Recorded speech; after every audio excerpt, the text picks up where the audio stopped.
Ja sekreti si t'i zbardhni dhëmbët në kushte shtëpie. Higjiena e gojës është shumë e rëndësishme dhe nëse nuk mbahet si duhet, mund të jetë shkaktari i shumës sëmundjeve të organizmit. Thuajini jo ilaçeve për zbardhjen e dhëmbëve, edhe mund të gjeni alternativa në kushte shtëpie, të cilat mund t'ju ndihmojnë në shumë në këto raste. Një prej tyre është limoni. Limoni në përbërje të tij ka plurë zbardhues, prandaj mund shumë njerëz e përdorin atë për zbardhjen e dhëmbëve. Në një gotë shtrydhni një limon dhe në këtë lëng shtoni pak krip dhe këtë masë e lini të pushojë. Më pas e shplani gojën për 3 deri në 5 minuta.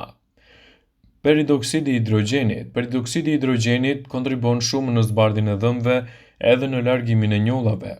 Aplikimi i tij në furçën e dhëmbëve ose shplarja e gojës me këtë përbërje mund të jetë një zgjidhje shumë e mirë. E njëjta gjë vlen të thuhet edhe për lëvoret e bananes. Kjo lëvore është e pasur me magnez dhe kalium dhe aplikimi i saj në smaltin e dhëmbëve mund të jetë një zgjidhje shumë e mirë kundër këtij